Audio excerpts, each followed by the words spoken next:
Ce que Dieu fait, son précieux lit, Oui, son précieux lit est toujours vrai. Oui, est toujours vrai. Quand on y croit, Quand on y croit, il répondra. il comprendra. Magnifique ce que Dieu fait. Alléluia. On acclame le Seigneur Jésus-Christ très très fort. Acclamez le Seigneur Jésus-Christ. On acclame le Seigneur Jésus. On acclame le Seigneur Jésus. Que Dieu vous bénisse.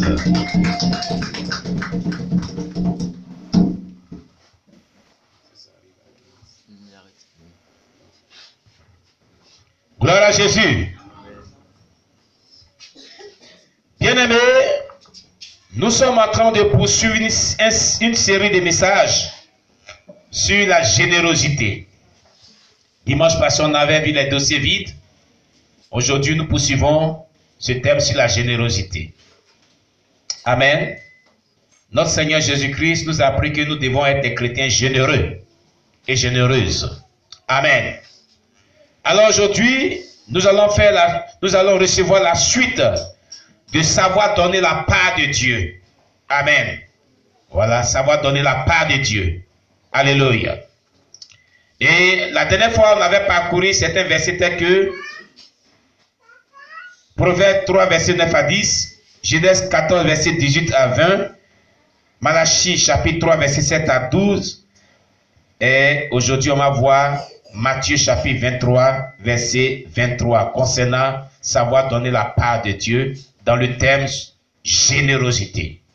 On avait dit en introduction que notre Seigneur Jésus-Christ a prouvé de par sa vie qu'il a menée sur la terre, vraiment la manière la plus merveilleuse de pouvoir être généreux et généreuse. Sa vie a été vraiment un enseignement sur la générosité.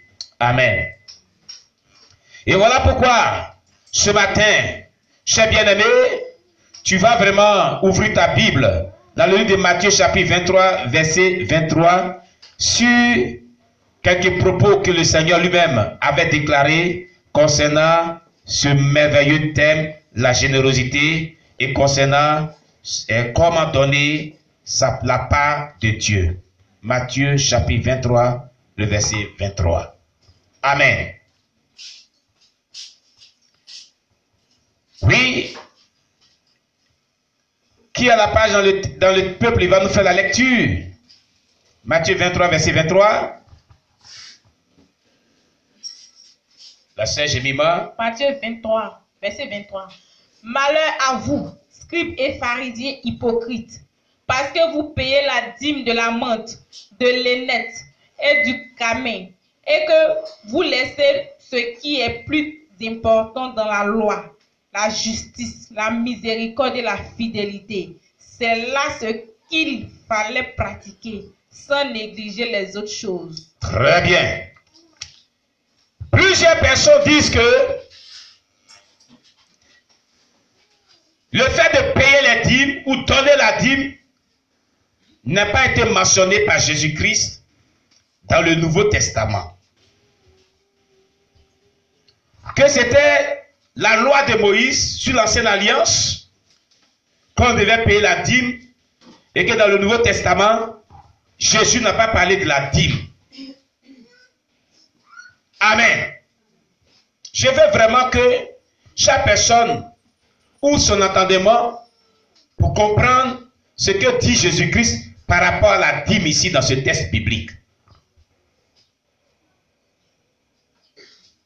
Jésus nous déclare dans Matthieu 23, verset 23, « Malheur à vous, scribes et pharisiens, hypocrites, parce que vous payez la dîme de la menthe, de l'ânesse et du cumin, et que vous laissez ce qui est plus important dans la loi, la justice, la miséricorde et la fidélité.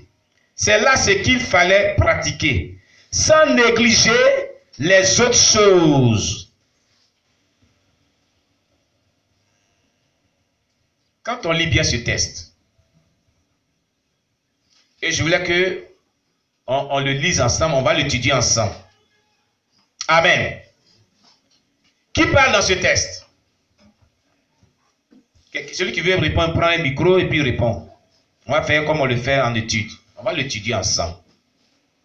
Il faut tourner la caméra sur lui. Qui parle dans ce texte? C'est Jésus qui parle dans ce texte. Très bien. De quoi nous parle Jésus-Christ dans ce texte?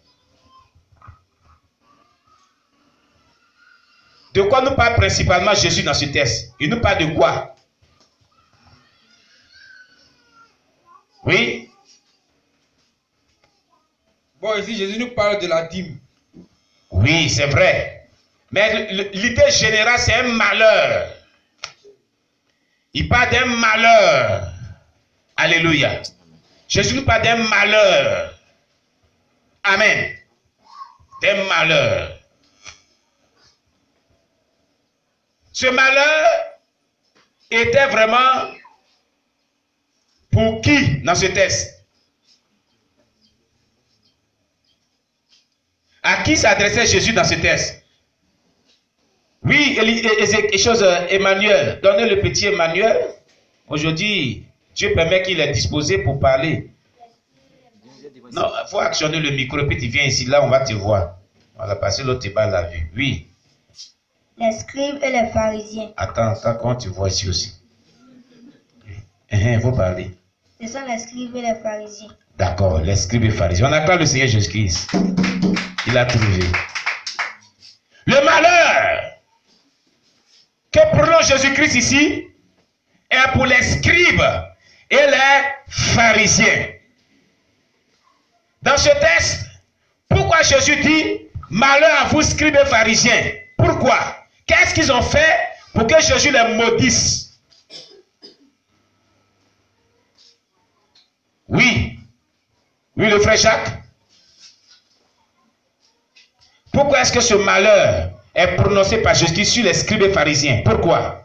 Bon, Jésus a prononcé ce malheur sur les scribes et les pharisiens parce qu'ils ne marchaient pas selon la volonté de Dieu. Donc, selon ce qui est dans le texte là. Dans le texte. Bon, ils payaient les dîmes. Oui, ils payaient les dîmes. Ils payaient les dîmes, ils payaient la menthe, mais ils ne marchaient pas, ils n'étaient pas fidèles à la loi. Ils n'étaient pas justes devant Dieu. D'accord, ok. En fait, ce qu'il dit, c'est vrai, mais on va bien le préciser. Quelqu'un d'autre pour bien l'aider. Oui, le frère Paulin. Dans la version française courante. Il faut lire toute la version française courante même. Elle est encore plus bonne. Et puis tu vas répondre maintenant à la question. Au verset 23, il est écrit: malheur à vous, maîtres de la loi et pharisiens, hypocrites. Oui. Vous donnez à Dieu la 10e partie de plantes comme la menthe, le fénul, le ciment. Mais vous négligez les enseignements les plus importants de la loi, tels que la justice, la bonté et la fidélité. On continue. C'est pourtant là ce qu'il fallait pratiquer sans négliger le reste. Amen. Amen. C'est ça. Alors, quelle était la réponse que tu devais donner? C'est qu'ils donnent leur dîme, mais si je comprends bien, ils filtrent les enseignements qu'ils donnent. Ils ne donnent pas tous les enseignements que recommande la parole de Dieu. Ils ne pratiquent pas ça eux-mêmes. Ils ne pratiquent pas. Ils trient et ils font ce qui leur semble bon. Amen. C'est pourquoi Jésus les a maudits. Jésus a maudit les scribes et les pharisiens. Pourquoi? Parce que Jésus dit, il paie la dîme de la menthe, de l'âneth et du cumin. Et il laisse ce qui est plus important dans la loi, la justice, la miséricorde et la fidélité. Jésus n'était pas contre le fait qu'il payait la dîme. C'est ce que vous devez retenir. Amen. Mais il dit ce qui était plus important que la dîme. Donc la vie, elle est importante, mais il y a quelque chose de plus important que la dîme. Ça veut dire qu'il est important qu'on paye la dîme. Mais il y a encore plus important que la dîme. Jésus lui a dit que la bénédiction là, elle n'est pas plus importante que une vie qui est agréable à Dieu. Ça veut dire que la bénédiction, elle est d'actualité. Payer la dîme, c'est attirer la bénédiction chez soi. Ça veut dire que Jésus est pour le fait qu'on paye la dîme. Amen. Mais ce qui est plus important que la dîme, c'est ce qu'il reprochait à ces lévites-là. Alléluia. C'est-à-dire les scribes et les pharisiens, les serviteurs de Dieu. Et vous voyez, ça veut dire que les serviteurs de Dieu de l'époque payaient les dîmes. Amen. Et ce n'était pas seulement la dîme en argent, mais c'est la dîme de certains produits qu'eux ils cultivaient. Amen. Amen. Donc la dîme qu'on paye, les gens pensent que seulement c'est en argent. On paye la dîme dans tous les domaines, dans tout ce que nous recevons de Dieu. Est-ce que vous comprenez bien? Ici, c'est la dîme de l'argent qu'ils ont reçu, qu'ils donnaient. Ce sont des produits que les gens cultivaient. Ils paient la dîme de certains produits qu'ils cultivaient, qui sont la menthe, l'âneth et le cumin. Amen. Donc dans le Nouveau Testament, Jésus mentionne la dîme. On doit la payer, mais on doit faire ce qui est plus important que la dîme. On doit avoir un caractère plus important, des qualités, des valeurs. On doit développer dans nos relations avec nos prochains des valeurs, des conduites qui sont... Notre conduite là, elle est plus importante que la dîme. Vous comprenez cela? Parce que pourquoi Jésus disait ça? Parce que tu peux payer la dîme. Eux payer la dîme de tous les revenus. Mais le fait qu'ils ont une mauvaise conduite là, ils ne vont pas hériter le ciel.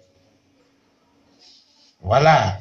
Donc Jésus rend la priorité, il donne la priorité, le ciel d'abord, le salut. Parce que c'était une mauvaise conduite qu'ils avaient. Ce qui était important, c'était quoi? De vivre une vie de justice, de miséricorde et de fidélité. Ça, c'est le caractère du chrétien. Le vrai caractère que le chrétien doit développer dans sa relation avec les prochains là. Il doit vivre une vie de justice, de miséricorde et de fidélité. C'est ça qui est plus important aux yeux de Dieu que la dîme. Quand on dit plus important, ça ne veut pas dire que la dîme n'est pas importante. Ça ne veut pas dire qu'il ne veut pas qu'on paye la dîme. C'est ce que ça veut dire. Ça veut dire qu'il est pour la dîme. Alléluia. Mais il est aussi il est plus pour la relation qu'on développe avec nos prochains et avec Dieu. Amen. Si tu veux, faut payer des grosses dîmes, des millions comme dîmes, des centaines comme dîmes. Si tu ne vis pas dans la justice, il faut envoyer l'autre. Il faut débrancher l'autre qui est là-bas. Et puis tu envoies. Amen.